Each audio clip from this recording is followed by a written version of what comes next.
अनेक दलिंदर आहेत, ते म्हणते 7 लोक असताना बाबासाहेबांचंच नाव मोठं का?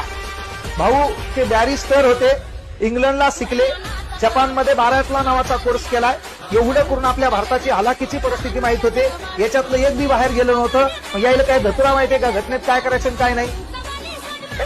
मग तिथं बाबासाहेबांचं नाव येणार असेल, मग ज्या माणसाने जे काम केलं त्याच्या कामाला व्हॅल्यू द्यावाच लागतो ना तुम्हाला.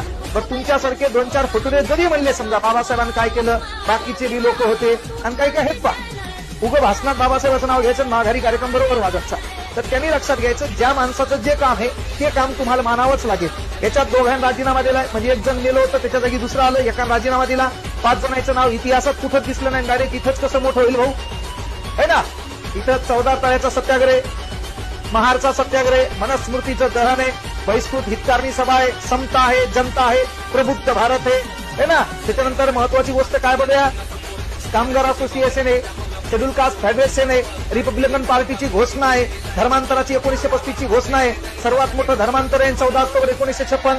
मग एवढं इतिहासात हापणाचं लिखाण ज्या माणसावर आहे त्याचं काम तुम्हाला मान्यच करावं लागेल ना. म्हणून तिथं आपण जायला घालायचं नाही, आपलं काहीच खरं नाही ना. आपण तेवढ्या